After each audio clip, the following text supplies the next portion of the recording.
alamin wassalatu wassalamu ala asyrafil anbiya'i wal mursalin sayyidina Muhammadin wa ala alihi wa sahbihi ajma'in amma ba'd.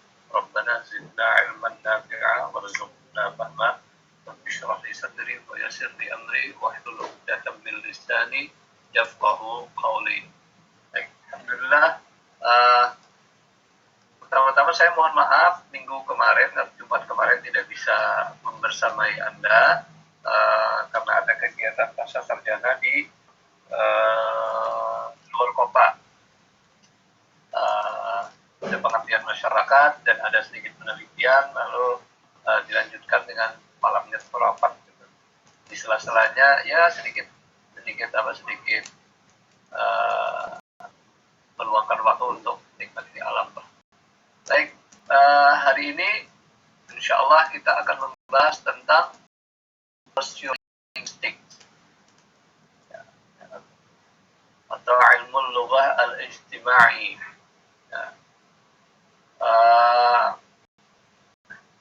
Pertama kita dudukkan dulu, kita jelaskan dulu apa itu sociolinguistics dan apa itu sosiologi bahasa. Jadi dua istilah ini berbeda. Dua-duanya itu sama-sama mengkaji bahasa dan masyarakat, tetapi dengan fokus dan tujuan akhir yang berbeda. Jadi kalau sociolinguistics itu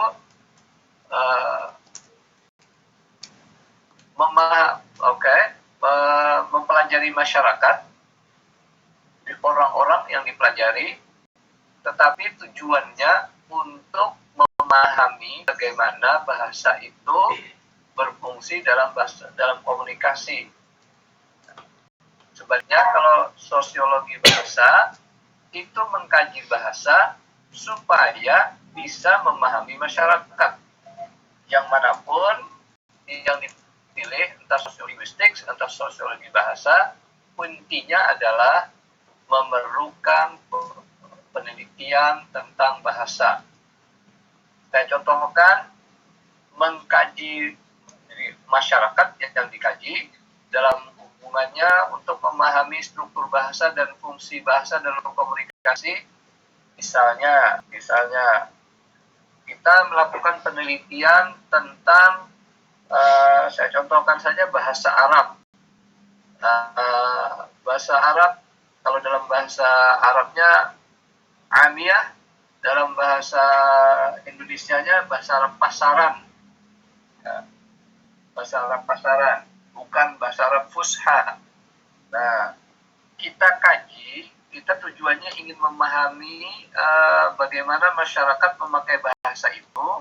Misalnya, banyak penelitian dilakukan di Indonesia, di mana ada kelompok orang Arab keturunan dari Hadramaut, misalnya yang kalau di Kalimantan Selatan paling banyak di Martapura, kemudian Banjarmasin, lalu Kandangan, Barabai, di Amputeh hampir tidak ada kelompok itu.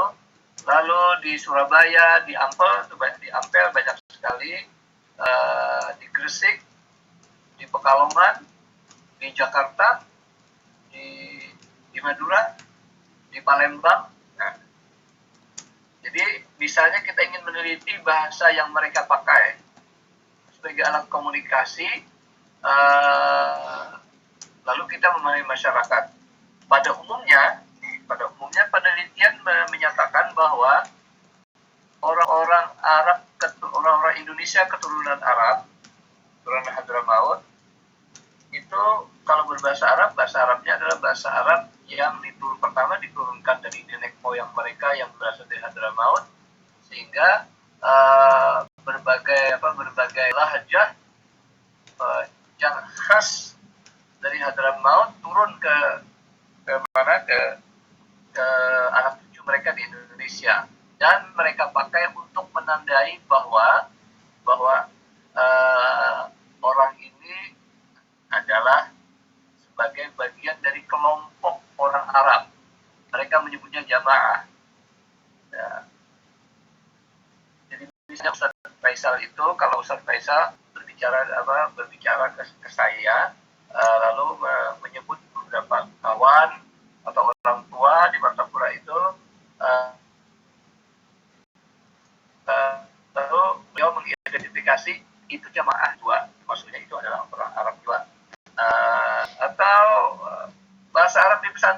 Bahasa Arabnya pesantren itu apabila bertemu dengan ustadz maka akan dipakai fusha. Apabila bertemu dengan kawan-kawan maka dipakailah bahasa Arab pesantren. Nah, itu kurang lebih berkenaan dengan bagaimana bahasa dipakai sebagai komunikasi. Tapi yang kita teliti adalah orang-orangnya, bagaimana mereka memakai bahasa itu. Ya. Kalau sosiologi bahasa, yang diteliti bahasa supaya tahu masyarakatnya. Misalnya, pada tahun 1920 di Jawa dilakukan penelitian oleh orang Amerika, di Jawa Timur tepatnya. Beliau meneliti bahasa Jawa dan tujuannya untuk memahami masyarakat Jawa, pemakai bahasa Jawa. Jadi beliau akhirnya menemukan bahwa orang Jawa itu terdiri dari kelompok santri tengah-tengah, kelompok priyayi paling atas, bangsawan, dan kelompok rakyat biasa. Nah, rakyat biasa itu memakai bahasa, kalau bahasa Jawanya disebut dengan ngoko, bahasa biasa saja ya, bahasa yang umum dipakai dalam pergaulan kelas bawah. Santri lebih formal bahasanya. Kemudian yang priyayi itu memakai derajat bahasa Jawa yang lebih tinggi lagi. Nah, akhirnya peneliti itu melalui pemahamannya tentang bahasa Jawa, lalu paham tentang struktur masyarakat. Bagaimana masyarakat Jawa itu dianggap punya kelas-kelas tertentu. Ya. Baik. Nah, yang manapun yang kita pakai, entah kita meneliti bahasa untuk paham masyarakat atau kita meneliti masyarakat tentang bahasa, dua-duanya memerlukan kajian tentang bahasa. Untuk itu saya akan tambahkan satu slide, dan ini sangat menggembirakan bagi para peneliti, yaitu tentang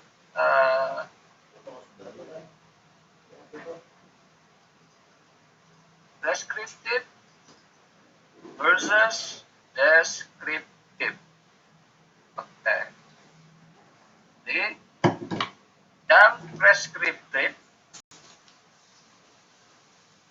itu sama dengan kita ini grammar ya. Oke.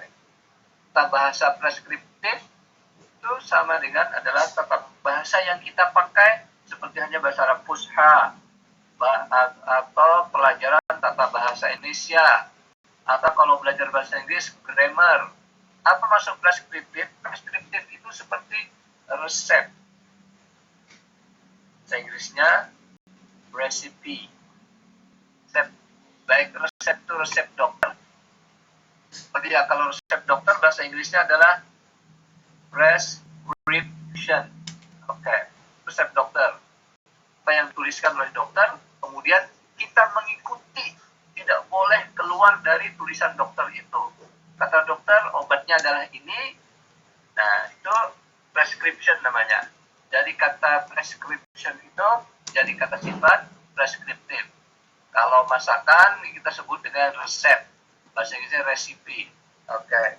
Jadi untuk tata bahasa yang preskriptif ini adalah tata bahasa yang menyatakan benar salah menurut standar nasional bahasa tertentu. Misalnya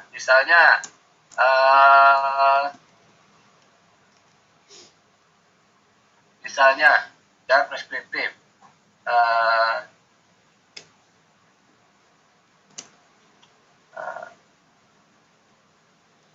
Dalam bahasa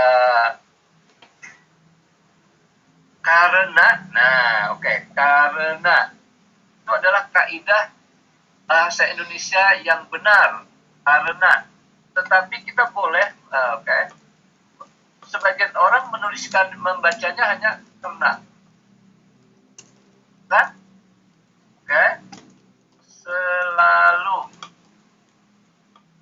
Sebagian orang menulisnya selalu. Nah, menurut kaidah gramatikal preskriptif, karena yang ini itu menyalahi kaidah yang ditentukan. Oke? Baik. Kalau bahasa Arab misalnya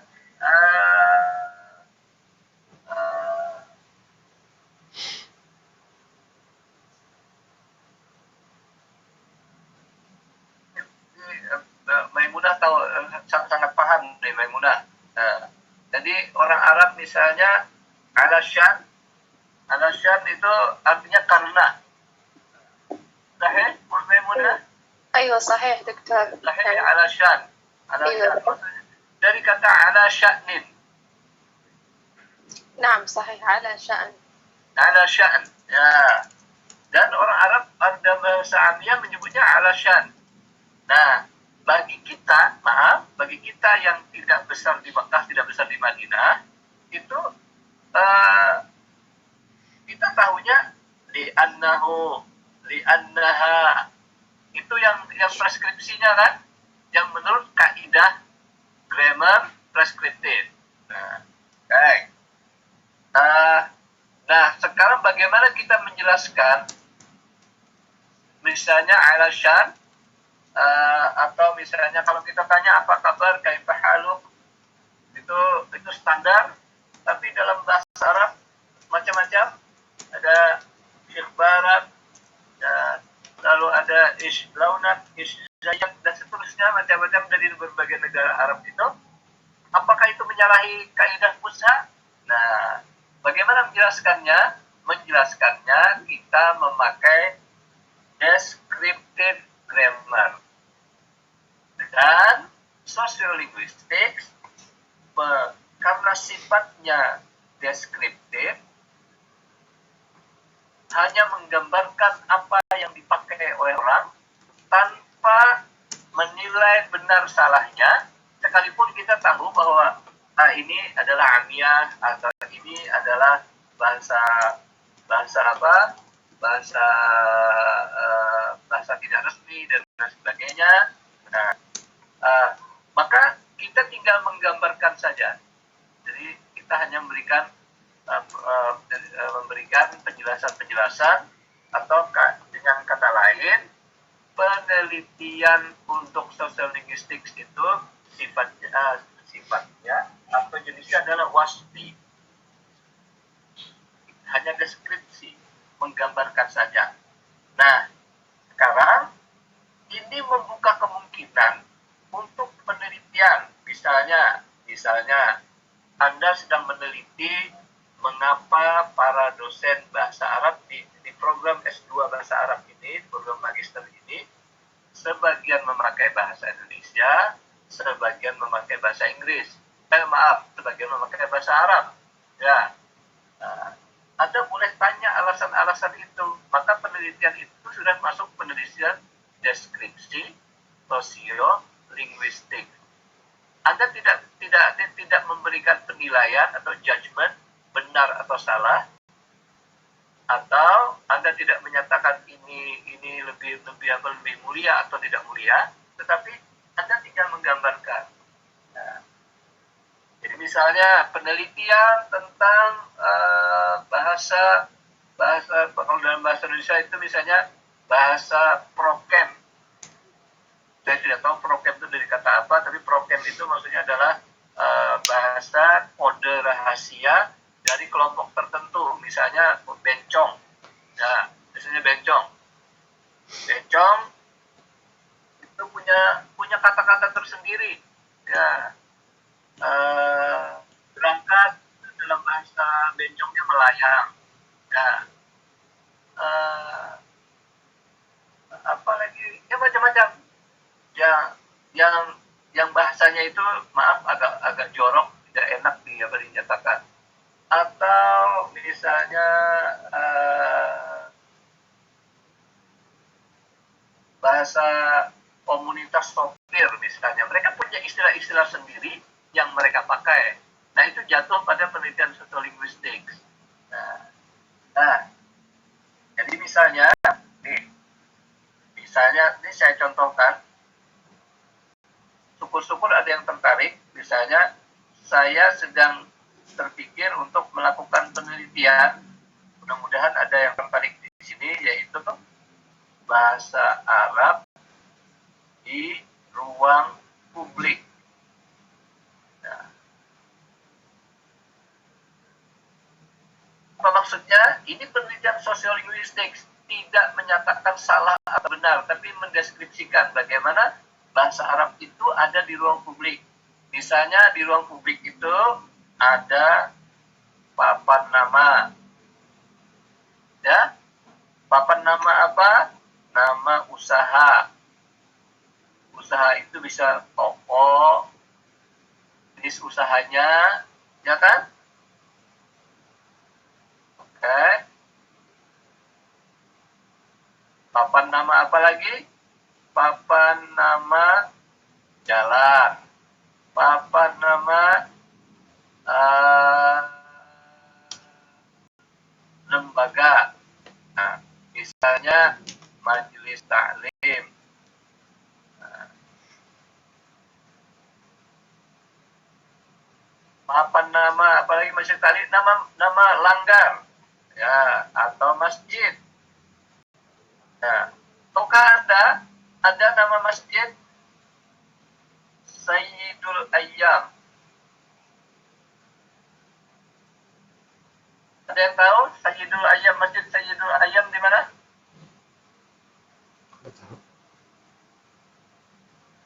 Tahu nggak? Jadi kan ini dari segi penelitian bahasa bisa tuh.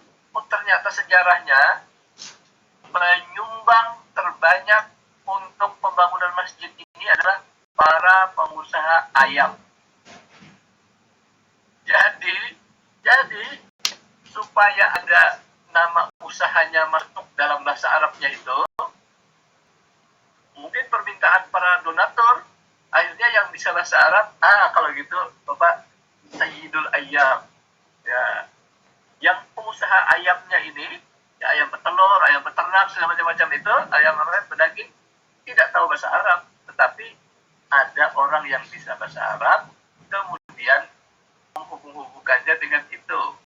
Nah, jadi ini ditanya berkenaan dengan papan nama usaha, pokok jenis itu, yang punya toko itu tahu nggak artinya. Kemudian misalnya apakah mereka memakai misalnya kalau nama usaha itu nama orang. Saya melihat misalnya untuk usaha parfum di Banjarmasin ini itu itu selalu memakai nama orang. Amitalin. Siapa lagi? Coba contohkan. Ami Ali. Ami Ali. Abdullah aja. Ya, Ami Abdullah. Nah, mereka semuanya memakai nama.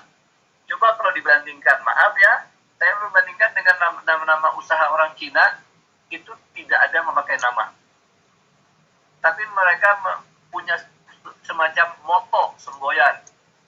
Misalnya nama toko ada, pemiliknya adalah orang Cina, misalnya gemilang. Dia ingin usahanya itu gemilang. Nama usahanya juga misalnya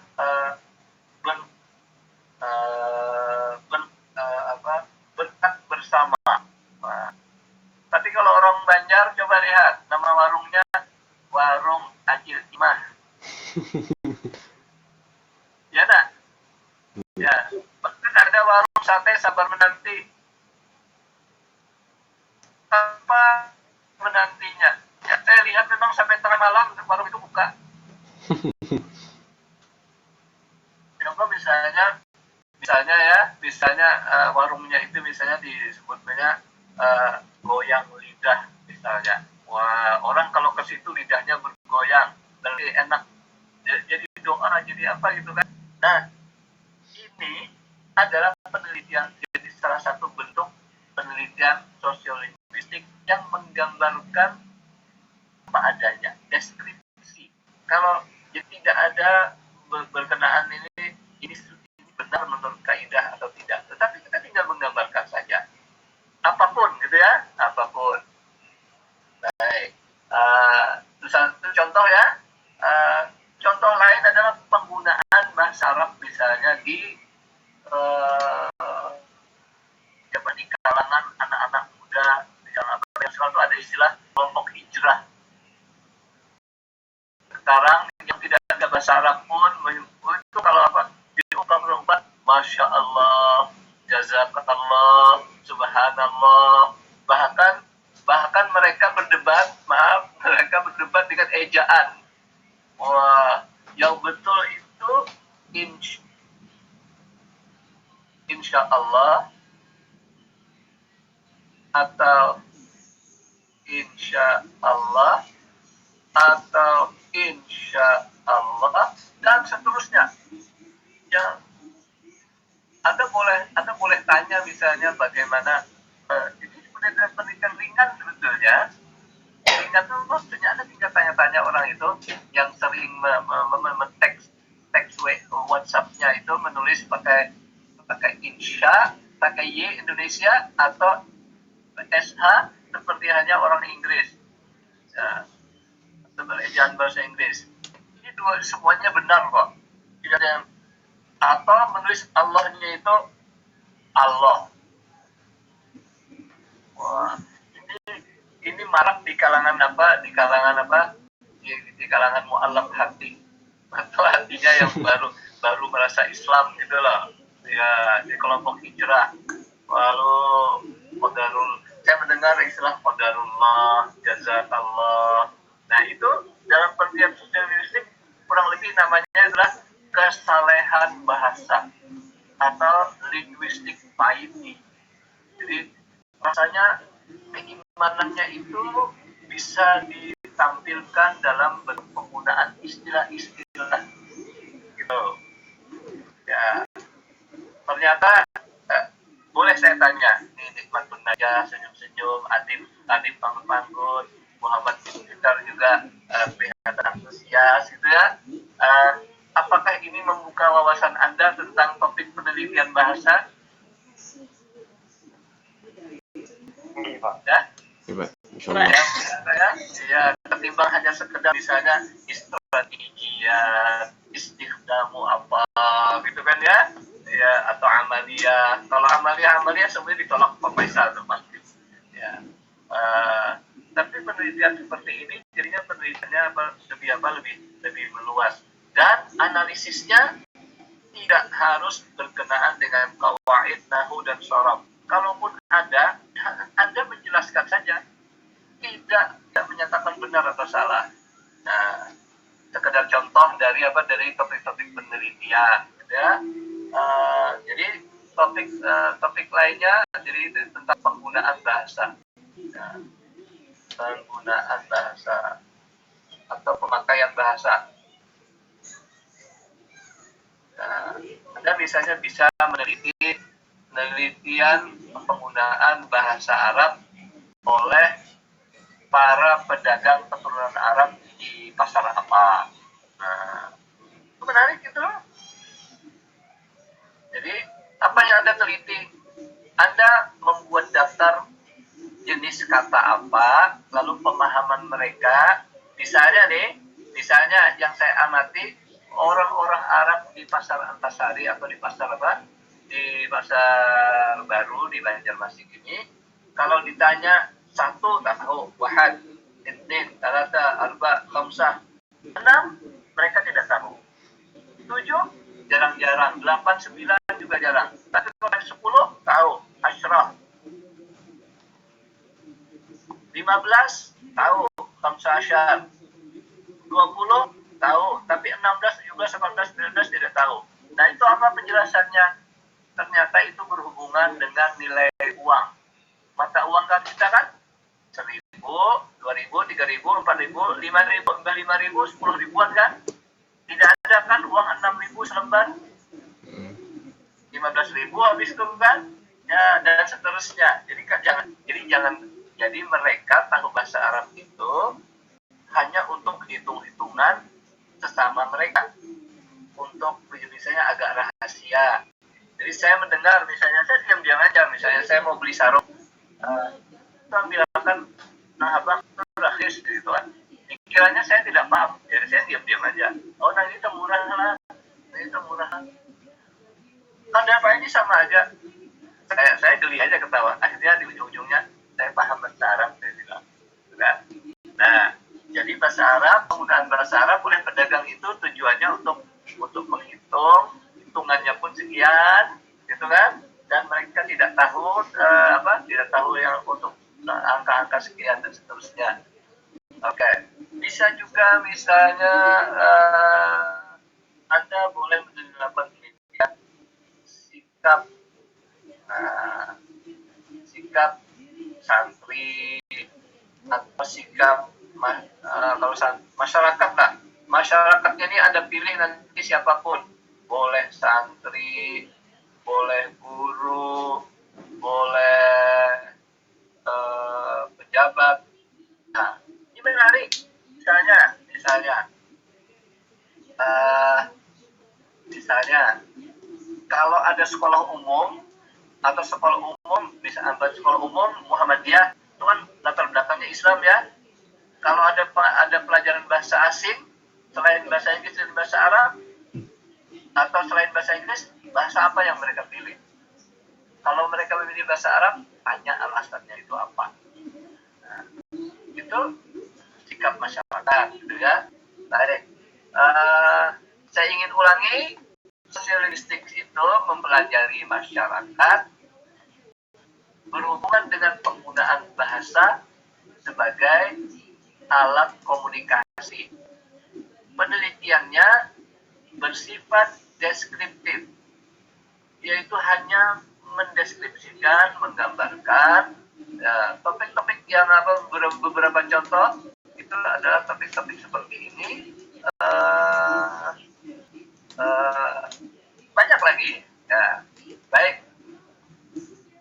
Berikutnya, apa hubungan antara bahasa dan masyarakat? Oke. Saya mengutip dari seorang ahli sosiolingvistik. Jadi hubungan bahasa dan masyarakat itu bahwa bahasa itu ternyata dari memahami bahasa itu ternyata kita bisa tahu struktur sosial. Saya contohkan dalam bahasa Banjar, misalnya hubungan bagaimana orang berkomunikasi dalam bahasa Banjar. Pertama untuk merasa bahwa oh ini orang Banjar juga kan, gitu kan ya. Nah, merasa senang. Habis itu keluarlah bahasa Banjarnya. Anda kalau ketemu Olah Ramlan atau Olah Ramlan ketemu Bopak yang pelawak itu Jakarta, atau ketemu personel dari grup band Raja, Olah Ramlan pasti pakai bahasa Banjar, ya, dan seterusnya. Oke.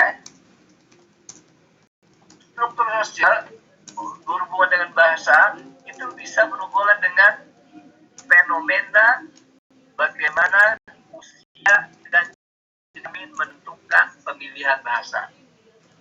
Saya contohkan. Anak-anak kepada orang tua itu menyebut dirinya aku kah, unda kah, ulun kah? Ulun. Pilihan kan? Ya. Anda sebagai santri dulu mengatakan kepada ustadz Anda, apakah Anda mengucapkan anta atau anti, tapi Anda menggantinya dengan antum. Ya kan? Untuk menghormati. Nah, bukankah itu berhubungan dengan usia? Berhubungan dengan usia. Ya.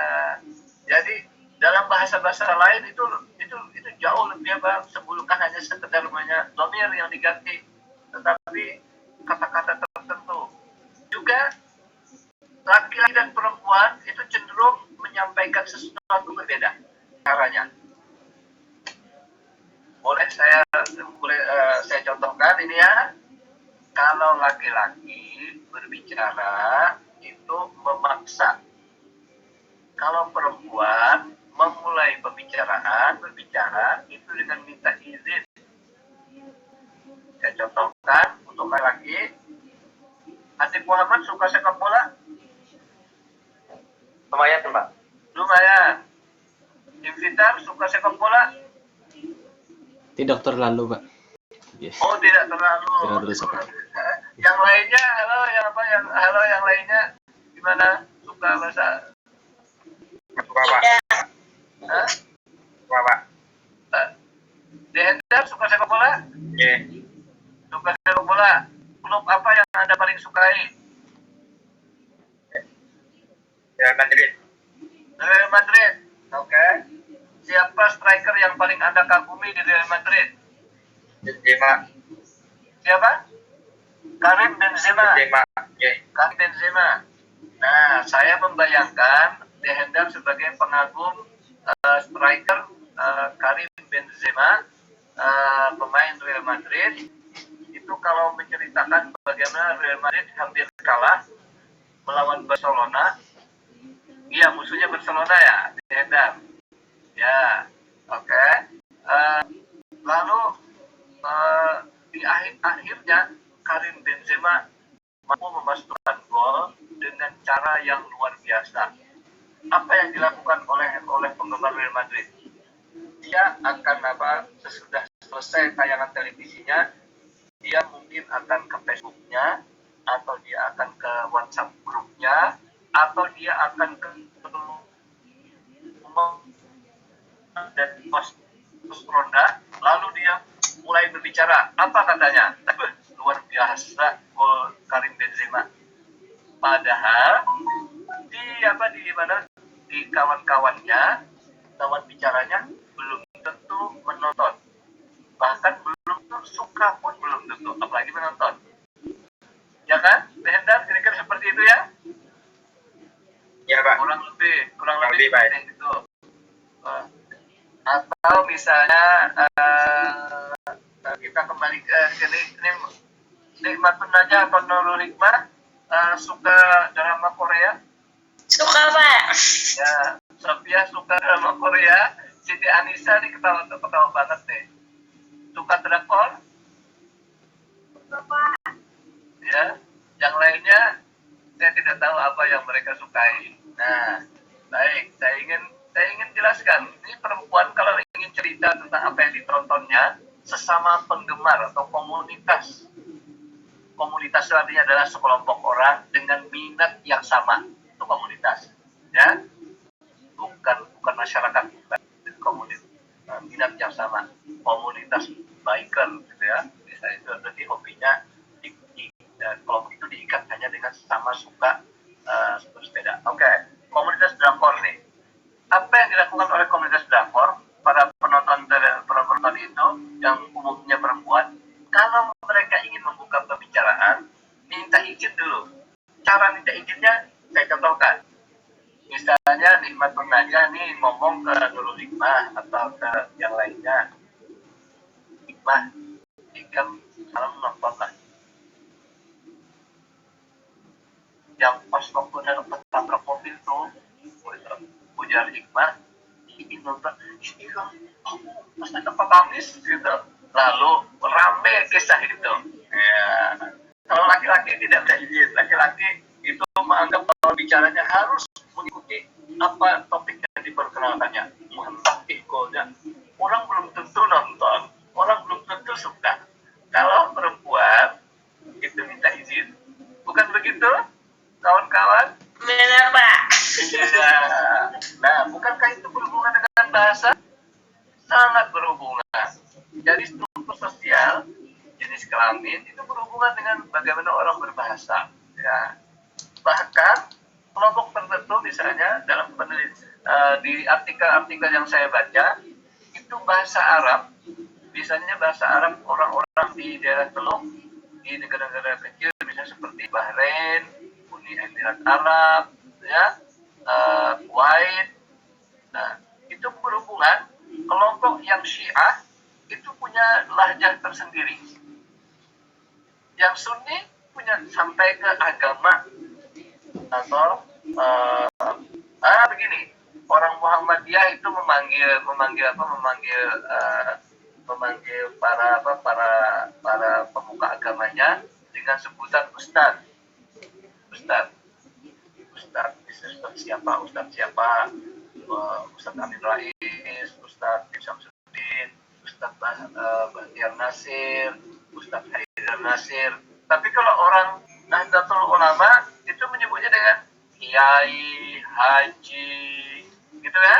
Nah, itu berhubungan dengan pemikiran agama malah. Ya, baik. Bahasa yang kedua berhubungan dengan latar belakang asal daerah. Itu sudah jelas. Ya, dari bahasa berhubungan dengan asal daerah. Dalam pengantar linguistik kemarin itu tentang bagaimana bunyi ayam itu sudah kita contohkan bagaimana latar belakang daerah mempengaruhi bunyi bahasa. Dari segi pemilihan, dari segi susunan, ya, kita contohkan di hulu sungai itu dibolehkan kata Arab. Jangan pang wadainya di situ makan kue. Ada orang mana itu yang memakai seperti itu? Makan kue. Jadi kalau bahasa Banjar lainnya, pasangan bang mau makan naik. Atau bahankan bang di situ ambil kue.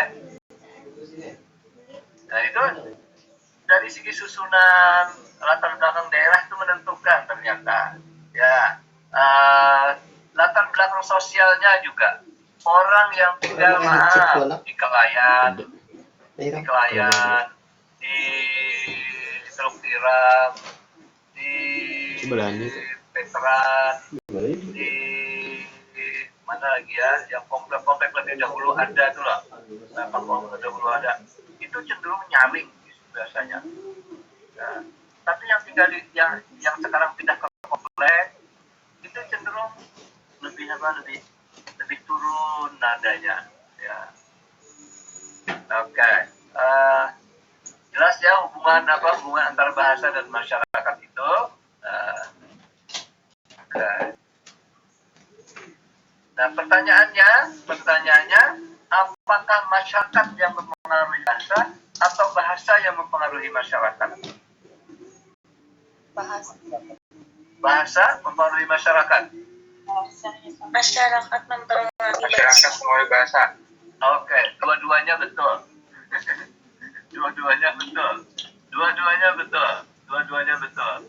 Bahwa bahasa mempengaruhi masyarakat itu ada betulnya. Ya, saya contohkan.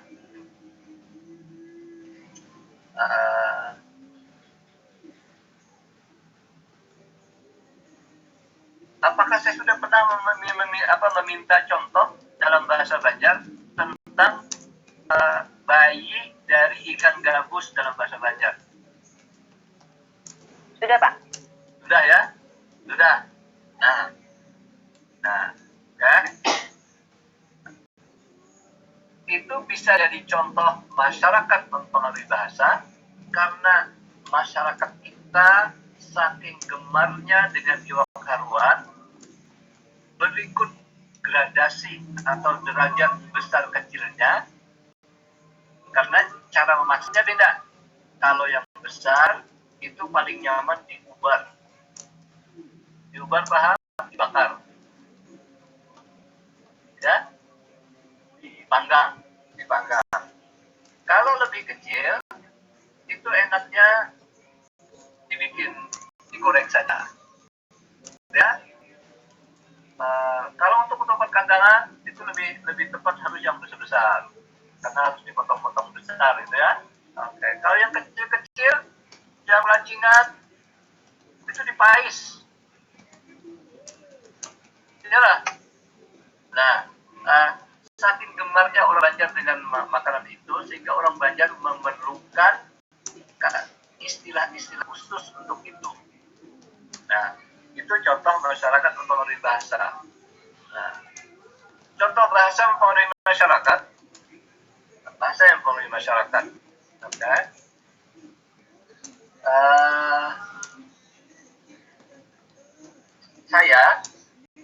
Saya secara pribadi, misalnya, saya merasa kalau saya berbahasa Indonesia, saya merasa bahwa saya sedang sangat komunikatif.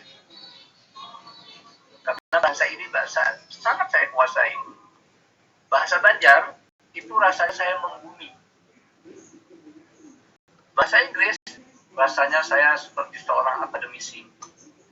Keren, bisa tampil di TV.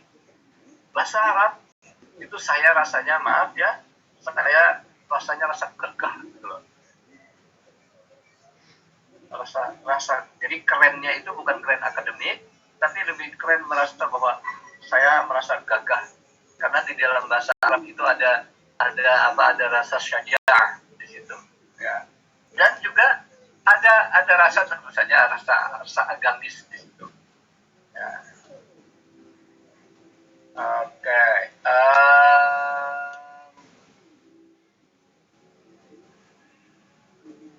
Contoh lain, bahasa mempengaruhi masyarakat.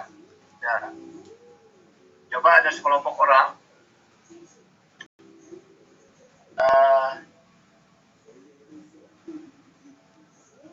kalau diungkap sekelompok orang Islam, mari kita lakukan peribadatan.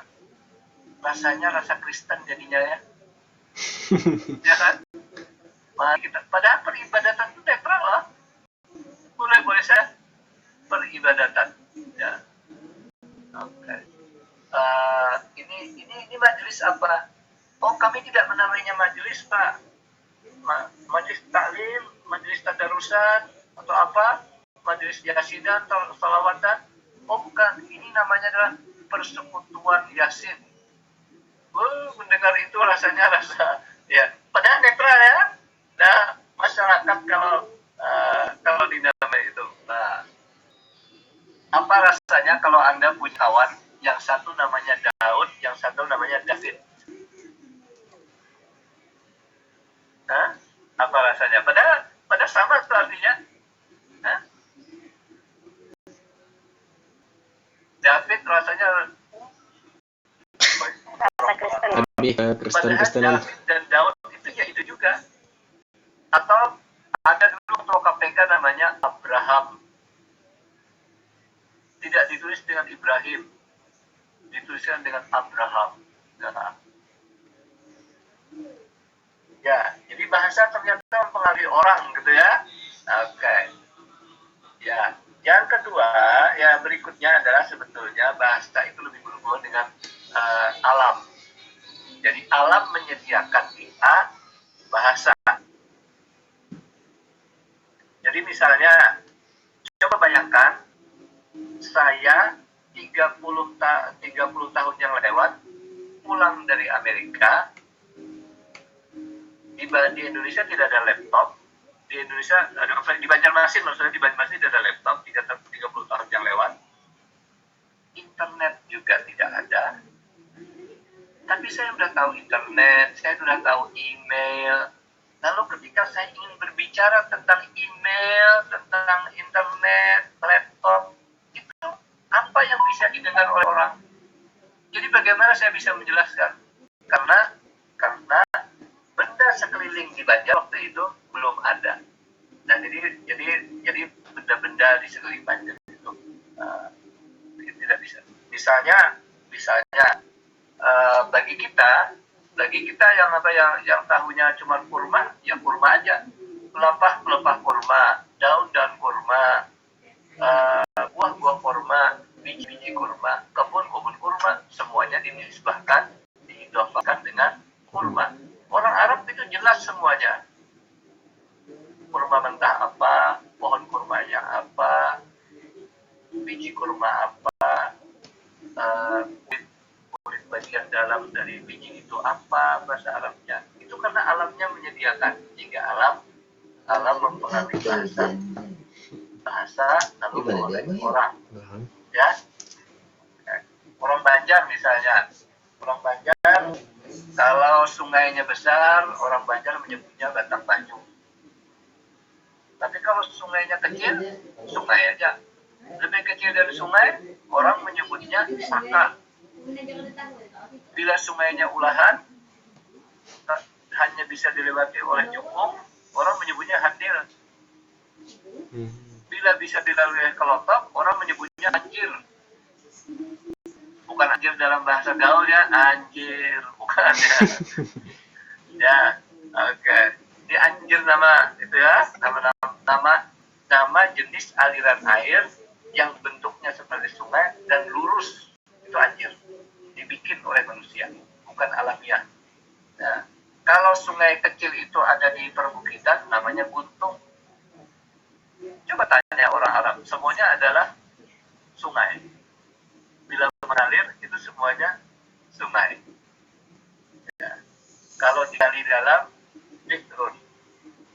Kalau hanya sekedar mata air, ain. Gitu saja kan? Nah, bagaimana kita akhirnya punya istilah-istilah itu karena alam kita menyediakan dan itu kita anggap penting. Nah, bahasa Inggris juga punya untuk berbagai jenis aliran air, ya beda-beda. Nah, kalau kita awamnya semua yang turun dari langit, hujan yang beku itu kita menyebutnya semuanya adalah salju. Udah selesai. Dalam bahasa Inggris itu macam-macam. Apalagi kalau orang yang tinggal di kutub, itu ada 10 lebih kata untuk desain. Baik, apa hubungannya sosiolinguistik dengan masyarakat itu untuk penelitian? Nah, ini ada faktor sosial dalam penelitian sosiolinguistik. Pertama, bahasa itu pemakaian bahasa itu ditentukan oleh siapa yang berbicara, siapa yang diajak berbicara. Jadi mutakallim dan mukhatabnya itu menentukan jenis bahasa atau kata-kata atau nada dari yang diucapkan oleh kita.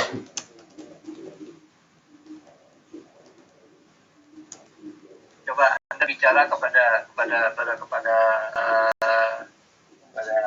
atasan atau kepada pimpinan, kepada Kaprodi Pak Ustadz Faisal misalnya datang, Anda memerlukan sesuatu dari Prodi, tentu saja Anda tidak bisa bicara Pak Faisal, tolong tanda tangan akan apa ulun, tidak bisa Anda bicara seperti itu. Pasti Anda berbicaranya Pak ulun hendak nah kawalah ulun minta tanda tangan kalian, begitu kan? Apalagi Anda berbicara, awas bila kamu tanda tangan. Bukankah bahasa kita tergantung siapa yang sedang kita ajak bicara? Nah, jadi bagaimana penggunaan bahasa itu berhubungan dengan siapa yang kita ajak bicara. Sekarang yang kita ajak bicara ini itu macam-macam. Bisa karena usia, bisa karena jenis kelamin, jenis gender, bisa karena posisi, ya kan? Apakah Anda sebagai atasan, Anda bawahan, suami, istri, kawan, biasa saja. Nah, tergantung orang tua kepada anak dan seterusnya. Baik. Bahasa yang kita pakai juga tergantung kepada fungsi dan setting sosial. Apakah kita sedang memfungsikan diri sebagai anggota masyarakat?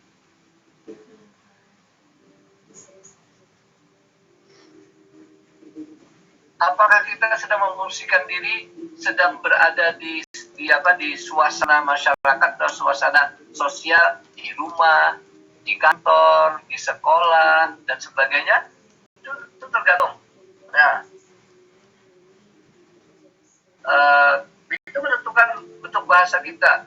Nah, ketika kita presentasi di paper, baik, tentu saja kita mengawali dengan Assalamualaikum warahmatullahi wabarakatuh. Terima kasih izinkan kami untuk menyampaikan makalah kami agak formal. Lalu dalam pemilihan kata-katanya sedang ya mandek, ini yang tepat apa ya, memilih kata yang tidak mungkin Anda bubuhannya aku hendak presentasi makalah lah, darakanlah, jangan telepon itu di kos-kosan Anda ngomongnya, tidak di dalam kelas, ya.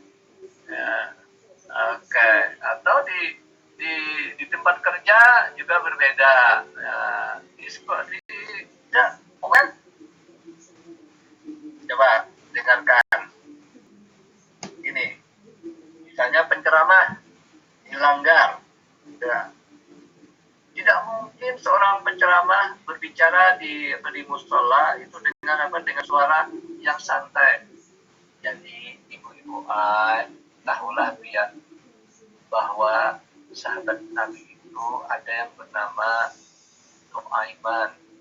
Nuaiman ini kurangnya itu kalau Anda ngomongnya di rumah berduaan, bertiga dengan keluarga dan seterusnya, malah dilanggar. Ibu-ibu, yo, ya ibu banyak. Oh, yo, dengar ibu-ibu, dengar. Suaranya nyaring, lalu jaraknya pun jauh. Nah, social setting ini juga di samping pemilihan bahasa juga berkenaan dengan apa? Apakah Anda sedang berbicara untuk orang banyak? Misalnya seperti hari ini, saya sedang memberi kuliah, suasananya ini saya anggap di dalam kelas. Saya harus menyatakannya dengan bahasa yang lumayan resmi sebisa saya. Saya tidak akan memakai bahasa Banjar. Buatnya, tahulah. Nyawa ini kada tahu. Orang tuh nang seumpulan masyarakat itu mempengaruhi nang kayak kita bapander. Saya tidak akan memakai itu. Dan saya menganggap seolah-olah Anda berada di depan saya langsung kan maksudnya secara fisik. Ya, lihat bagaimana perasaan itu mempengaruhi apa yang saya nada yang saya pakai, gitu ya. Mungkin kalau saya dengan kawan-kawan yang seusia atau orang yang lebih, kalau tidak seusia tetapi bagian dari family saya, dari keluarga saya, tidak akan seperti ini. Ya. Oke. Jadi setting sosial atau lingkungan sosial dan fungsinya apa, ceramah kah, seterusnya itu atau bukan, itu mempengaruhi. Dan yang berikutnya adalah tujuan dari pemakaian bahasa itu apa. Misalnya, apakah itu berkenaan dengan informatif? Saya contohkan, pengumuman yang berulang-ulang dilanggar dari anggota yasinan dilanggar Anda, lumrahnya begini biasanya oleh ibu-ibu. Assalamualaikum warahmatullahi wabarakatuh. Ibu-ibu arisan yasinan hari ini mengambil tempat di rumah Ibu Imah. Penceramahnya adalah, kami ulangi, ibu-ibu hari ini, ya, dengarkan bagaimana nada bahasa yang dipakai, yang pilihan kata yang dipakai,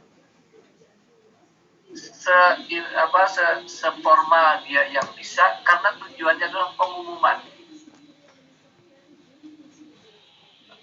Dengarkan pula, misalnya tujuannya untuk mengabarkan ada kebakaran. Ya. Tentu saja, ketika ingin mengabarkan kebakaran, Anda tidak menggedor pintu orang dari mana. Assalamualaikum warahmatullahi wabarakatuh. Permisi Bapak, itu ada kebakaran di belakang sana. Tidak, tetapi ada kebakaran. Pasti dengan nadanya pasti berubah. Pilihan katanya pun dianggap sesuatu yang harus disampaikan tersimpel, langsung dipahami. Ya. Saya juga sebenarnya tidak akan berapi-api seperti hanya muhadarah di pesantren dulu. Nah, santai saja, gitu ya. Karena saya menganggap sudah. Nah, perhatikan. Jadi di samping itu juga sudah siapa yang diajak bicara, kemudian kemudian di mana terjadi pembicaraan itu, dan untuk apa pembicaraan itu terjadi, itu sangat mempengaruhi pemilihan bahasa. Ya, baik. Saya contohkan dalam bahasa Inggris. Nah, ini misalnya ada seseorang bernama Ray dan ibunya. Nah, perhatikan, Ray menyapa "Hi Mom" dan diucapkan dengan "How are you, Mother?" Itu kayak buku di pelajaran sekolah ya. "How are you, Mother?" Tapi "Hi Mom." Dan ini juga tidak dilakukan di Banjar. "Oh, nggak ada, ya. Paling kalau di rumah aja, "Mama," paling begitu ya, ya kan? "Mama, ulun datang, ulun kulit." Mun laki-laki ngucap itu komahan gitu. Ya, apa kata ibunya? Kata si anak, "Hai Ma." Ini baru ketemu nih, baru pulang mungkin. Kata ibunya, "Hi, you're late." Nih hari ini lambat nih. Nah, lalu dia ngomong apa? Apa katanya? "Ya, that bastard." Dia menggunakan kata bastard. Bastard itu artinya bajingan. Kalau orang Banjar dia menyumpah itu biasanya bungol. Ya. Si utuh nang bungol tuh Bang. Padahal utuh itu kan gurunya. Ya, perhatikan bagaimana komunikasi karena orang tua dan anak itu akrab, sehingga bahasanya pun sangat formal. Lalu apa kata ibunya? Nana is here. Nana is here. Nana itu maksudnya ada nenek. Jadi dalam bahasa Inggris Amiyah itu nenek itu Nana, granny ya lebih. Jadi kalau formalnya grandmother, turun lagi grandma, terus turun lagi granny, lalu terus turun lagi Nana dalam bahasa Inggris itu. Nana is here. Nana's here. Ada nenek loh. Lalu apa kata Ray? Anda membayangkan bahwa Ray akan menutup mulut. "Oh, sorry. Where is she?" Ada Nini kan? Ya, tadi sudah menggunakan kata-kata yang kasar. Perhatikan, kehadiran orang lain itu mempengaruhi pilihan bahasa. Ya, Anda bisa carilah nanti ya. Ini kebetulan contohnya dalam bahasa Inggris, settingnya bahasa Inggris. Nah, analisis dari apa? Dari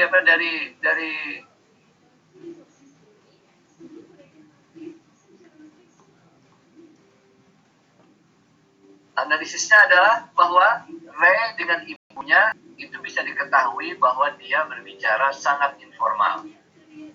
Dan dalam rumah tangga ini tampaknya Ray itu diizinkan saja oleh ibunya untuk memakai kata-kata yang kasar. Nah, tetapi mereka akan berkata lebih sopan apabila hadir figur nenek yang lebih tua, yang lebih konservatif, yang lebih memakai nilai-nilai lama. Baik, saya contohkan berikutnya. Nah,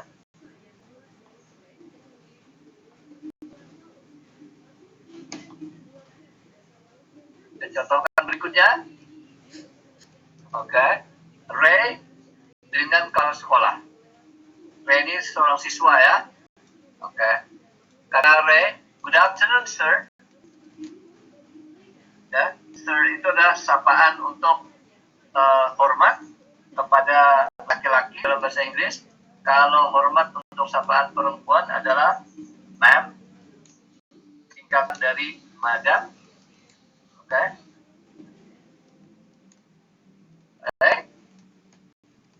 "Good afternoon, sir." Apa berikutnya kata kepala sekolahnya? "What are you doing here at this time?" Kalau saya terjemahkan, "Kamu lagi ngapain di sini sampai jam sekarang?" Kata Ray, "Mr. Sutton." kept us in, sir. Pak. Nah, jadi dalam bahasa Inggris, sapaan kalau memakai Mister itu harus dipakai last name. Misalnya kalau saya termasuk di Jepang juga. Saya kalau di Jepang dipanggil dengan Usin-san. San itu kehormatan, Pak, Mister gitu ya, Usin-san. Nah, kalau di Amerika, di Kanada saya dipanggil Mr. Usin. Nah, kawan-kawan kuliah itu memanggil saya Saif. Nah, perhatikan kata Mister dipakai untuk last name. Saya ganti misalnya nama saya di sini Mr. Husin kept us in, sir. Dan kalau bahasa Banjarnya Bapak Husin baik karena memuliakan kami boleh. Tapi kalau di rumah si Ray tadi ngomongnya si yang bapak mari muar benar tuh dah memuliakan kami pulihkan. Ya makanya aku terlambat. Nah, kira-kira seperti itu ya dengan ibunya tadi. Oke. Baik. Analisisnya bahwa bahasa itu dipakai untuk beberapa fungsi. Pertama, meminta informasi atau memberi informasi kepada orang lain. Pertama, di fungsi bahasa itu macam-macam. Ada yang untuk memberi informasi atau meminta informasi. Ya, untuk menyatakan ketidaknyamanan perasaan. Nah, atau perasaan senang. Sekaligus. Nah, perasaan senang, kagum, dan sebagainya. Nah,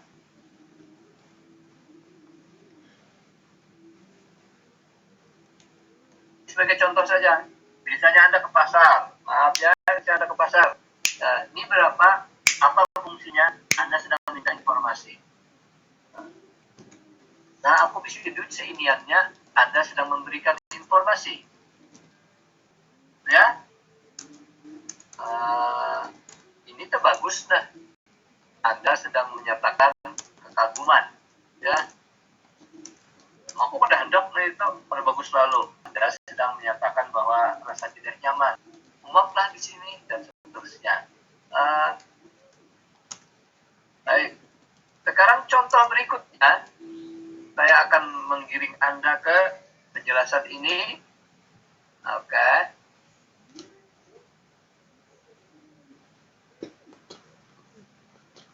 Ini dulu, saya hitamkan. Oke. Setiap sore, ada seorang kawan, perempuan nih kawannya, mengemasi tasnya, kemas-kemas.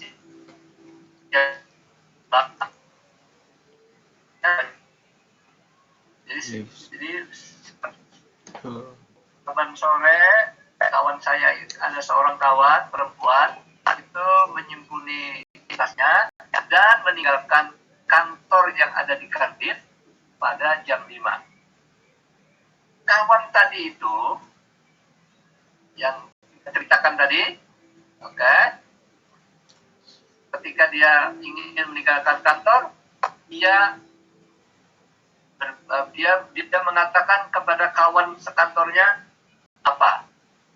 Goodbye Margaret. Ketahuilah bahwa Margaret itu adalah nama awal, bukan nama akhir. Apa maksudnya? Dia sedang berbicara, menganggap lawan bicaranya itu akrab. Yang kedua, itu jabatannya sama. Ya. Oh ya, kawannya namanya Mike. Dan nama orang itu adalah Margaret.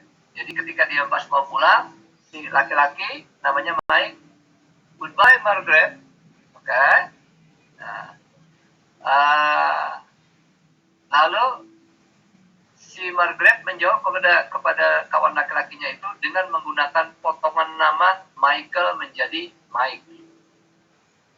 Jadi misalnya gitu lah, ada sebagian orang tahu nama saya Saifuddin Ahmad Husin dan nama panggilan saya Bapak Anang. Gitu lah. Lalu ada orang yang seusia saya, misalnya, Nang aku dulu lah, Nang, maksudnya Nang, aku dulu Nang lah, itulah. Tapi kalau yang lebih muda dari saya, Mas Abdul lebih junior, pasti akan bilang, Pak, ulun dulu Pak lah. Ya. Kalau yang ada manja-manja, Bapak Nang, ulun dahulu, tapi nggak ada deh, ya, tidak ada itu. Oke. Lalu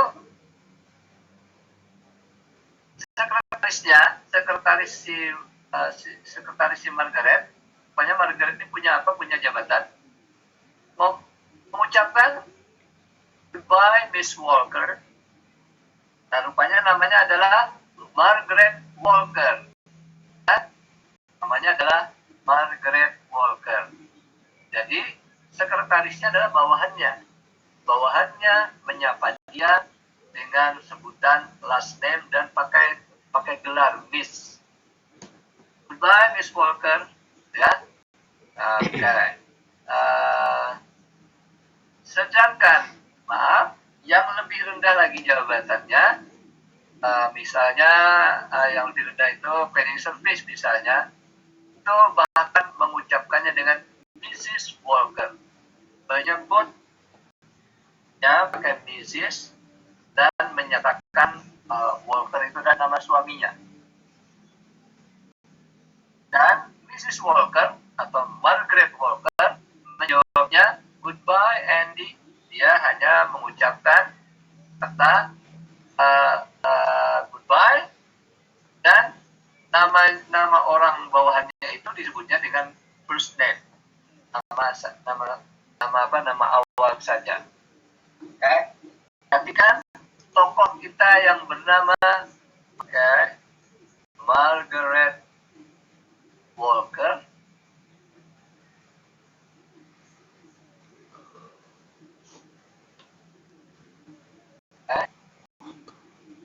Itu bisa dipanggil dengan Margaret saja. Bisa dipanggil dengan lebih sopan sedikit, Miss Walker. Lebih formal, paling formal, Mrs. Walker. Tergantung siapa yang menyapa dan hubungannya jabatan masing-masing yang menyapa dan disapa ini apa. Baik, ceritanya Margaret Walker sampai ke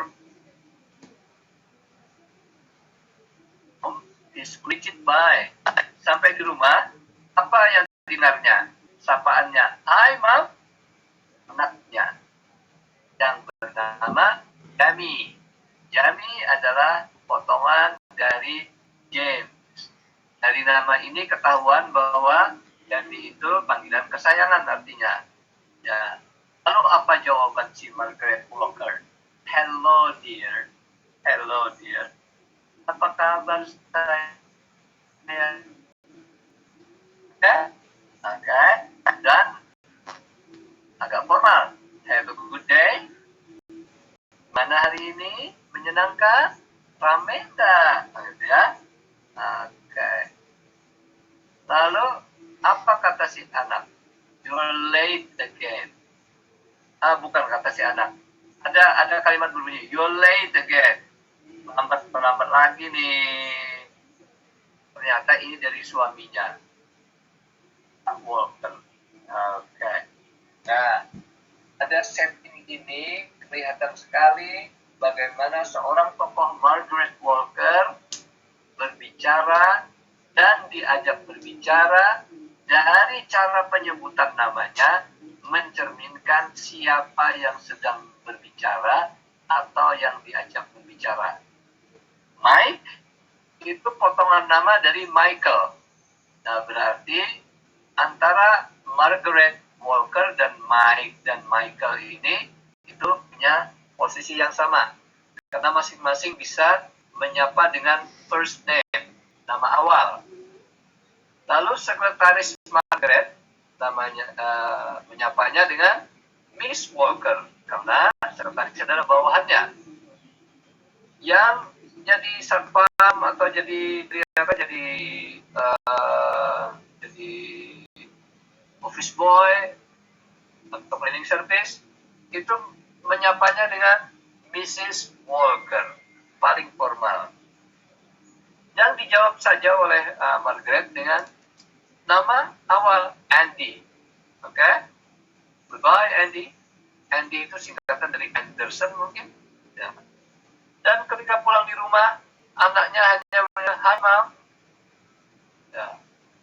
Bagaimana seseorang disapa, diajak bicara dengan cara berbeda-beda oleh orang yang berbeda-beda pula. Nah, demikianlah bahasa itu dipakai dalam real kehidupan, itu berhubungan dengan masyarakat atau sosial, ya. Contoh berikutnya.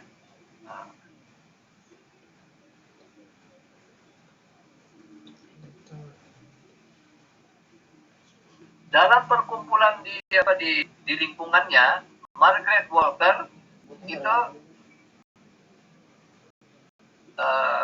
dia dalam sebuah rapat,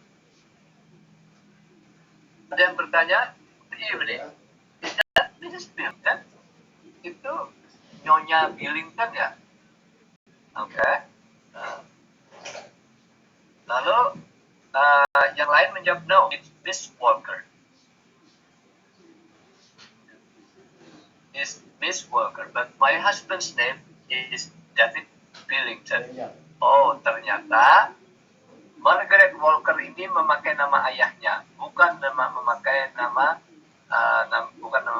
suaminya, yang biasanya itu dipakai di barat. Ya, oke. Dan dijawab oleh Margaret, "No, it's Miss Walker, but my husband's name is David Billington." Ya, jadi selamat malam, apakah Anda Mrs. Billington? Nyonya Billington? Dia menjawab, "Bukan. Saya adalah Miss Walker." Dia tidak ingin dinisbahkan namanya kepada nama suaminya. Berarti bahasa Banjarnya orangnya ini harap. Ya, ya, tapi memang nama suami saya adalah David Billington. Margaret menjawab, "What can I do for you?" Apa yang bisa saya bantu, kata Margaret. Akhirnya ada temannya, teman merasa akrab, dia memakai bahasa yang informal. "Brother Meg, how is things?" Ya, brother itu maksudnya, "Hai kawan, hai apa kawan itu, kawan akrab itu apapun sebutannya ya. How is things? How is things ini sama dengan how are you. Ya. Tapi diucapkan dengan cara sangat informal, how is things. Nah, okay. Jadi saya contohkan untuk kata how is things ini dalam bahasa Inggris, paling formal adalah how are you. Oke. Kurang formal, how are you doing? Kurang formal lagi, how is it going? Okay. Kurang formal lagi, how is things? Oh, ini dulu, how is everything? Lalu, how is things? Dan paling tidak formal,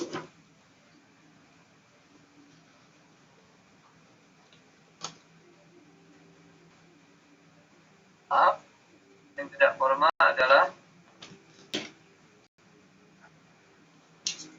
sub. Sub ini yang menjadi istilah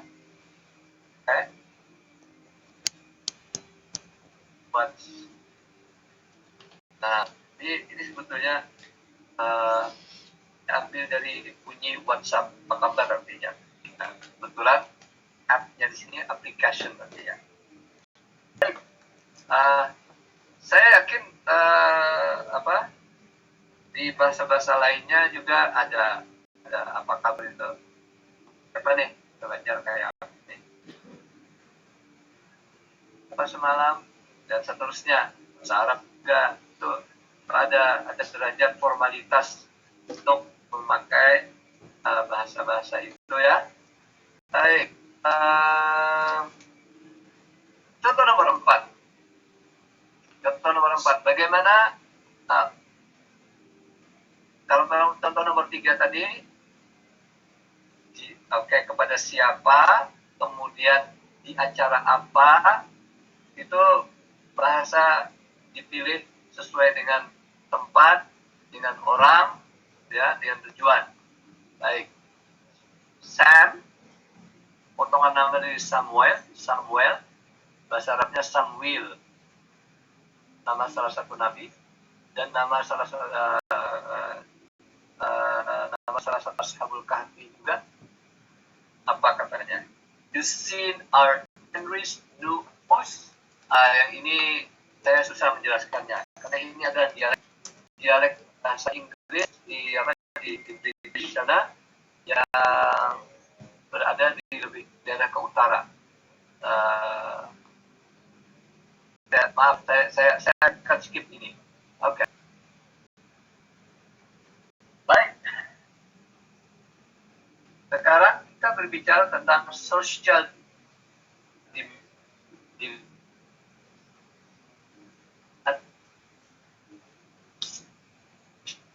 and scale, jarak, skala jarak sosial. Misalnya orang tidak saling kenal, tentu saja akan memakai bahasa yang cenderung formal. Maaf, kalau Anda bisa datang ke suatu daerah, datang ke satu komplek, lalu bertanya alamat, nama seseorang, pasti Anda memulainya dengan permisi. Lalu saya atau ulun lagi mencari alamat ini mana yuk, dengan nada yang turun, pakai permisi. Ya. Tapi kalau ada misalnya Anda merasa jarak Anda dengan lawan bicara Anda lumayan akrab, dengan pemilik warung kopi misalnya, namanya sebut saja namanya Nasir misalnya. Stir, kopi sebuah. Sebutannya langsung stir. Ya. Tapi kalau Anda tidak kenal di warung baru, pasti Anda disapa. Minum apa yuk? Biasanya, kopi adakah? Kopi sebuah lah. Ya. Anda tidak akan ngomong itu. Minum apa yuk? Kopi aja. Anda tidak akan berbicara seperti itu. Jadi bagaimana skala jarak sosial? Jarak ini dalam pengertian psikologi ya, bukan pengertian jarak fisik 1 meter, 2 meter, itu tidak. Ya. Baik. Bagaimana jarak sosial menentukan bahasa, jarak sosial antara pemakai bahasa. Juga status. Apakah seseorang itu berjabatan? Saya suka menampilkan diri saya sangat biasa gitu loh. Hingga banyak orang yang bisa mengidentifikasi, yang tidak pernah kenal sebelumnya dengan saya, bisa mengidentifikasi, juga tidak bisa mengidentifikasi. Misalnya rata-rata orang Cina kalau ketemu saya di pesawat itu bertanya, Pak atau Om, apa usahanya, apa bisnisnya? Oh, ternyata saya potongan pengusaha. Ya, saya pikir bukan karena potongan saya pengusaha, tetapi karena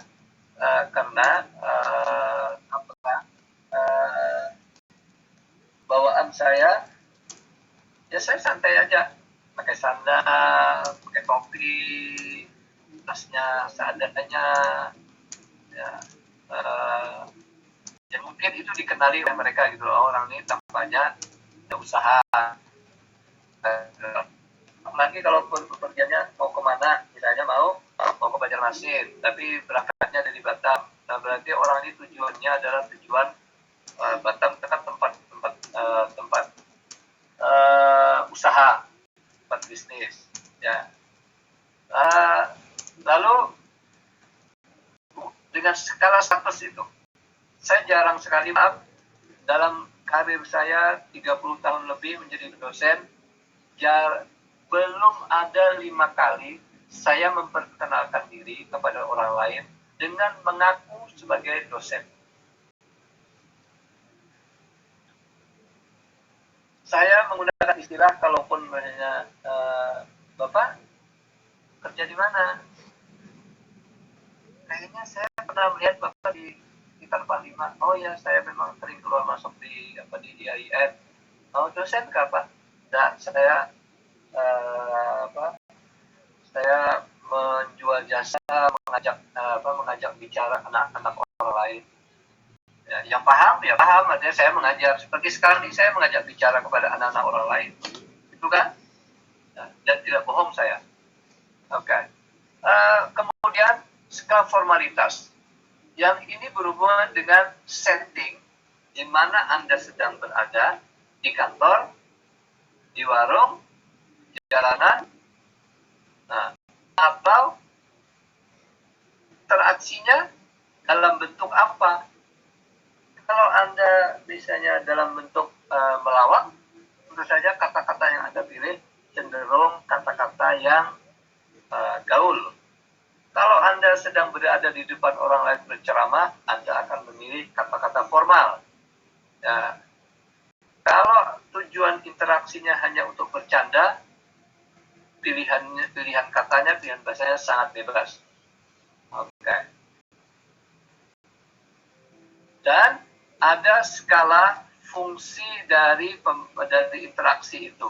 Pertama, berhubungan dengan tujuan interaksi itu apa, dan topik interaksi itu apa. Sekarang boleh saya minta tanggapan mengapa YouTube untuk Guru Udin yang dari Samarinda itu dianggap rame tanda kutip loh, bukan isinya, tapi bagaimana Guru Udin menyampaikan topik agama, tetapi dengan fungsinya fungsi agak bercanda, lalu itu jadi perhatian. Ya. Kebalikannya, ustadz yang lain, mubalik yang lain, karena bawaannya adalah serius dan menganggap bahwa topik agama itu topik yang serius, ya bahasanya lebih formal. Ya.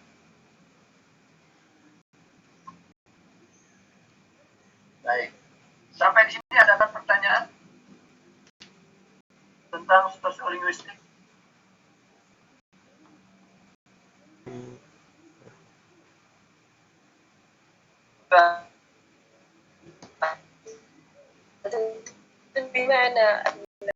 بما شرحت على اللغة الاجتماعية هي لأغراض خاصة. Ya, baik. Kalau boleh saya simpulkan pertanyaan berkenaan dengan apakah bahasa dipakai oleh masyarakat itu berhubungan dengan tujuan khusus? Ya, ada sekadar? نعم دكتور صحيح. Baik. Oke. Ya. Jadi ada sekian banyak pilihan. Baik pilihan itu boleh pilihan bahasa, boleh misalnya Anda memilih bahasa Arab, ya, karena itu lebih mudah bagi Anda. Sedangkan saya lebih memilih bahasa Indonesia karena itu lebih mudah bagi saya. Dan untuk tujuan pemahaman, ya, tashilan li wa tafhiman lakum, itu saya memilih bahasa Indonesia. Nah, itu dari segi bahasa ke bahasa. bahasa Indonesia kah, bahasa Arab kah? Bisa. Dari bahasa yang sama, saya masyarakat itu memilih jenis skala bahasa Indonesia misalnya. Apakah memakai bahasa Indonesia formal? Misalnya nih, kalau rata-rata kita berbicara bahasa Indonesia lisan itu tidak, kalau menurut kaidah grammar atau tata bahasa Indonesia itu dianggap bukan bahasa Indonesia yang baik dan benar. Misalnya kata ngopi itu lumrah kita pakai atau lazim kita pakai dalam bahasa sehari-hari. Ngopi. Lagi ngapain? Padahal kalau bahasa Indonesia versi preskriptifnya itu adalah sedang melakukan apa kamu. Dalam bahasa Indonesia lisan, dan ini sosiolinguistik, kita tinggal menggambarkan orang cenderung memilih lagi ngapain, ya, bahkan jadi pakai nggak dan pakai in ujungnya. Nah, jadi masyarakat memang itu tergantung dengan tujuannya. Tujuannya ingin menjadi bagian dari anggota itu. Saya misalnya kalau ketemu misalnya kalau di Ustaz Faisal itu saya pakai bahasa ya dari yang khas dipakai oleh orang-orang Arab di Indonesia, keturunan Arab di Indonesia maksud saya, keturunan Hadramaut. Nah, jadi misalnya Ustaz Faisal misalnya menyebut kadang-kadang pakai zuwaj, karena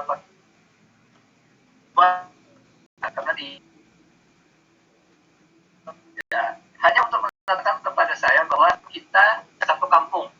Ya, saya satu kampung dengan Ustaz Faisal itu. Saya kenal baik dengan orang tuanya dan tahu latar belakang sejarah keluarganya, sehingga merasa akrab. Nah, atau jadi kalau saya dengan Ustaz Faisal misalnya ngomongin akhir, bagus katanya.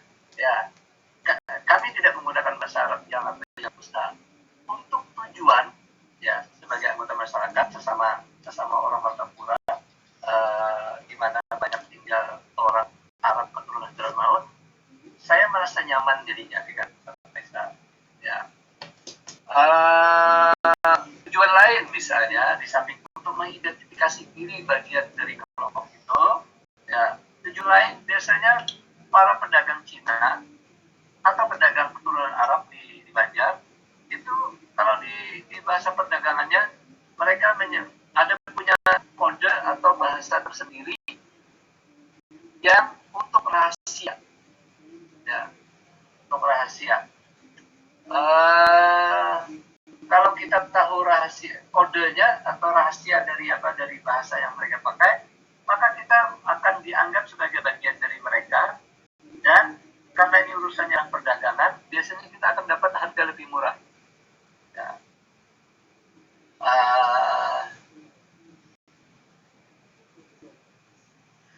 Ini kesan beberapa orang kepada saya, katanya saya kadang-kadang tampak seperti orang dari sini, orang dari situ, gitu ya.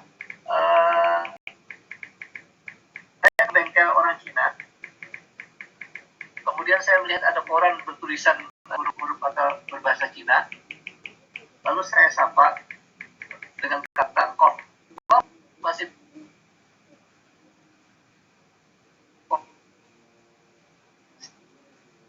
Cina ya, ini yang Hoa juga kan?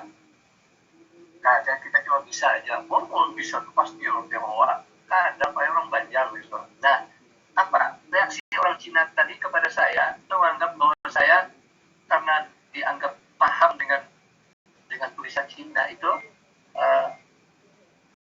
saya dianggap sebagai bagian dari mereka dan saya tolak. Saya bilang saya orang Banjar, tapi tetap saja saya dianggap akrab. Lalu harga jasa yang harus saya bayar jauh jadi lebih murah. Itu satu. Yang kedua di Palembang, pengalaman beliau di Palembang. Saya membeli kain songket di Palembang. Lalu saya melihat pelayannya ini bertanya kepada pemiliknya di belakang kaca di toko itu, dan tampak dari fisiknya orang itu adalah keturunan Arab, dan panggilannya ternyata dari Habib Al-Habsyi. Nah, saya apa aja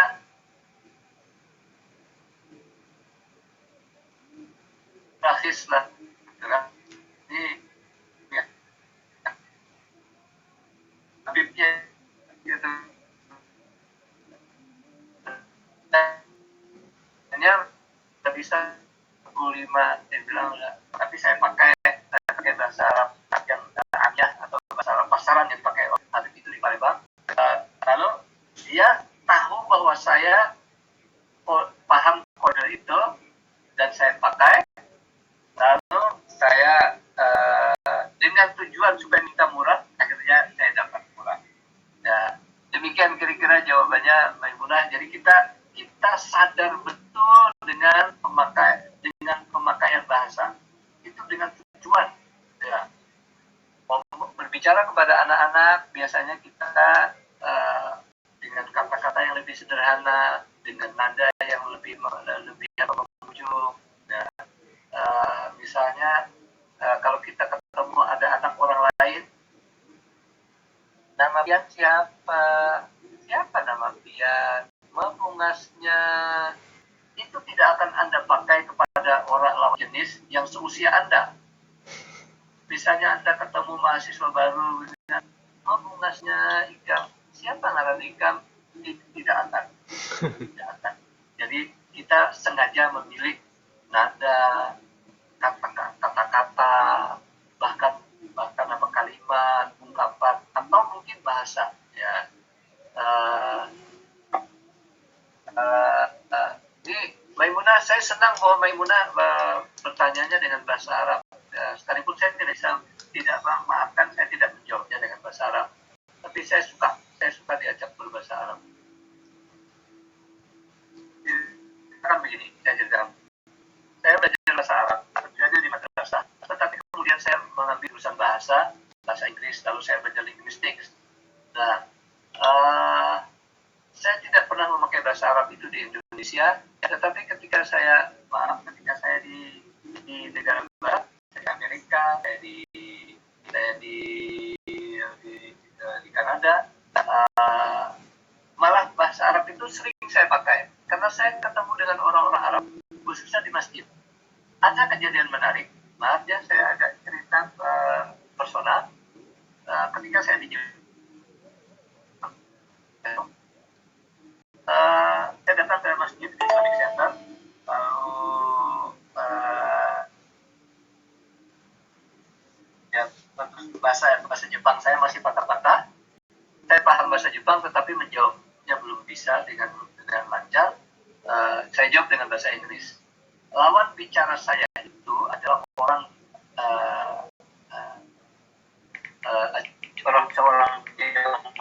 orang Cina dari Beijing, ya, dan Muslim dari Beijing. Jadi saya pakai bahasa Inggris, beliau pakai bahasa Jepang, tapi masih nyambung. Lalu beliau merasa tidak nyaman, lalu bertanya kepada saya dalam bahasa Jepang, "Kuniwa desu ka?" Negaranya dari mana? Dari negara apa?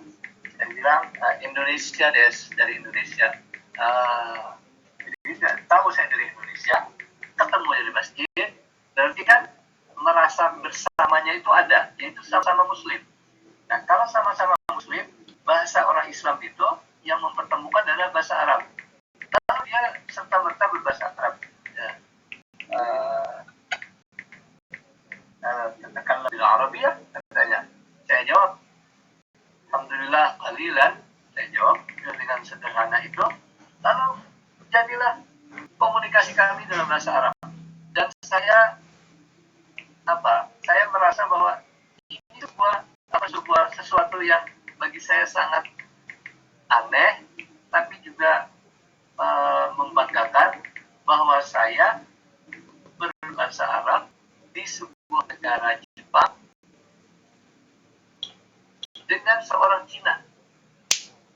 orang Cina yang bahasa Arabnya fasih. Ya, ternyata beliau lama di Mesir. Nah, apa maksudnya? Di sini ada tujuan dari kami, saya sebagai orang Indonesia, beliau sebagai orang Cina, bahwa baik, mari kita mencari bahasa yang sama. Saya tidak bisa menjawab. Kalau beliau bahasa Jepang, saya yang tidak bisa menjawab, tapi kami saling paham. Oleh karena itu, untuk keakrabannya, akhirnya ketemulah kami dengan kebetulan masing-masing ya lumayan bisa bahasa Arab, akhirnya bahasa Arab. Jadi pemilihan bahasa itu sangat berhubungan dengan tujuan interaksi masyarakat. Ya. Saya contohkan nada pengumuman. Nah, tentu saja saya sambil bercanda sedikit ya. Masing-masing tahu kan grup band Wali? Wali? Tahu Pak, tahu. Tahu Wali. Tentu saja Anda tidak akan membuat pengumuman dilanggar dengan lagu Wali. Pengumuman ibu-ibu, bapak-bapak. Tidak begitu. Tetapi Anda akan membuatnya dengan nada yang lebih formal. Ya. Assalamualaikum warahmatullahi wabarakatuh. Diumumkan kepada warga RT 35 ya dengan nada naik-naik ya. Itu betul-betul kelihatan pemilihannya ya. Baik. Terima kasih.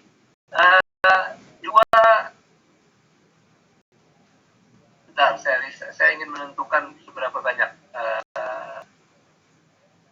minimal dua slide lagi akan saya tampilkan. Skala status. Atasan, superior itu atasan artinya berstatus tinggi. Subordinat berstatus rendah. Dalam bahasa Inggris itu memakai Sir atau Mrs. Khususnya di Inggris dan Australia. Di Amerika, profesor saya itu malah lebih suka dipanggil namanya itu jangan pakai gelar, tapi sebut saja misalnya namanya Alan Walker misalnya. Beliau tidak mau dipanggil Profesor Walker, tidak mau. Tapi kalau sudah mengambil kelas beliau dan sering komunikasi setiap minggu di kelas, beliau call me Alan, panggil saja saya Alan. Ya. Beliau ingin menyatakan bahwa kita sama aja sebagai itu. Maimunah menyapa saya selalu dengan ucapan doktor, karena itulah budaya Arab. Ya. Gelar doktor itu sangat dimuliakan. Ya. Sebaiknya orang Indonesia ya cukup Pak saja, Pak Anang, Pak Saifuddin, ya tidak ada yang panggil saya Pak Husin kecuali saya ke Kementerian Agama di Jakarta, sebagian panggil saya Pak Husin. Dan untuk itu kadang-kadang saya merasa ragu apakah memang saya yang dipanggil, karena terbiasa orang Indonesia panggil Pak itu untuk nama pertama. Ya.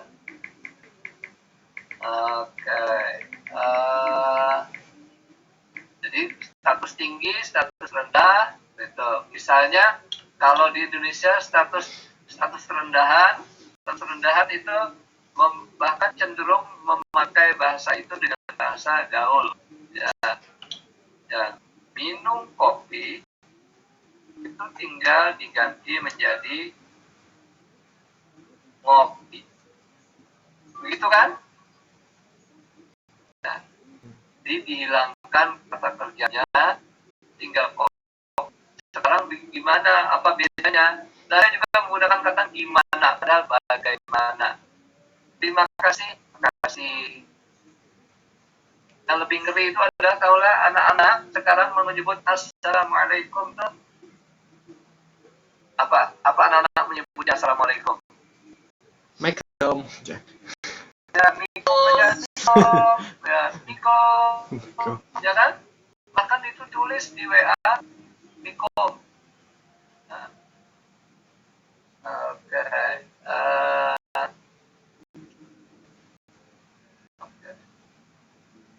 Skala formal dan tidak formalnya, Misalnya, maka apabila suasananya itu formal, resmi, maka dipakailah bahasa yang paling resmi, bahasa yang paling formal. Ya. Bila suasananya informal, maka dipakailah bahasa yang lebih gaul, kalau bahasa sekarangnya itu. Ya. Orang yang bisa menentukan suasananya formal, tapi bahasanya bisa mencampurkan antara formalitas yang tinggi dan bahasa gaul, itu sering informasinya jauh lebih gampang diterima. Ya.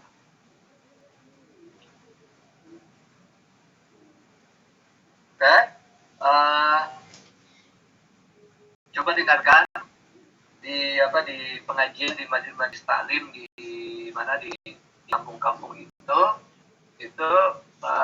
tuan guru atau muallim itu menyatakannya menerjemahkan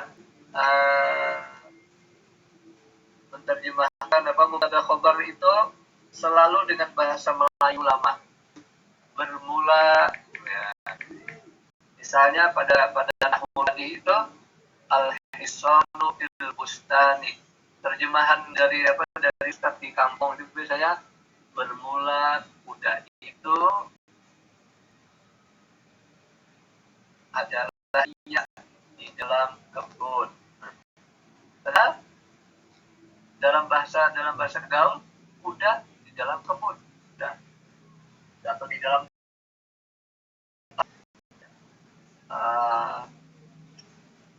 saya kadang-kadang kalau mengajarkan bahasa asing itu saya bahkan meminta siswa saya dulu ya, mahasiswa juga pernah saya minta untuk menerjemahkan ke bahasa daerahnya, karena dari memakai bahasa daerah itu ketahuan bahwa dia betul-betul paham dengan apa yang dibacanya. Baik,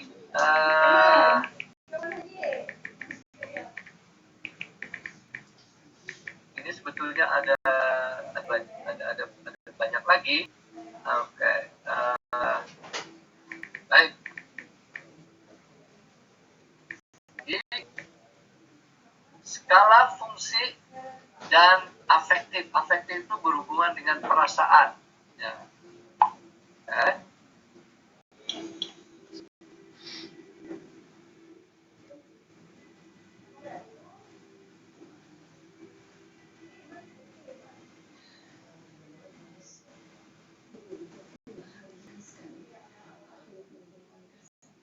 Oke, saya akhirnya memutuskan sampai ini saja dulu, karena terlalu banyak konsep yang harus Anda ingat. Ya. Jadi intinya adalah sosiolinguistik itu mempelajari bahasa dalam fungsinya yang dipakai oleh masyarakat untuk berinteraksi, dan di antara bentuk-bentuk pemakaian bahasa yang itu adalah pemilihan bahasa. Jadi pemilihan bahasa itu ditentukan oleh yang paling sebetulnya banyak gitu. Tetapi dalam penelitian yang paling penting adalah pertama, siapa yang berbicara, mutakallim dan mukhatabnya, lalu settingnya apa, setting itu di orang banyak atau sendirian, dan lalu tujuan pembicaraan atau isi pembicaraannya apa. Ya, itu menentukan pemilihan bahasa loh. Termasuk pemilihan bahasa itu kata yang dipilih, nada yang dipilih, formal atau tidak formal, untuk partisipan atau mutakallim dan mukhatabnya itu bisa karena jenis kelamin, bisa karena usia, bisa karena status, ya, bisa juga karena jarak. Kalau jaraknya dekat, orang tidak perlu nyari-nyari. Kalau jaraknya jauh, orang tentu saja akan nyari. Settingnya itu formal acaranya atau acaranya tidak formal, itu juga menentukan bahasa. Saya baru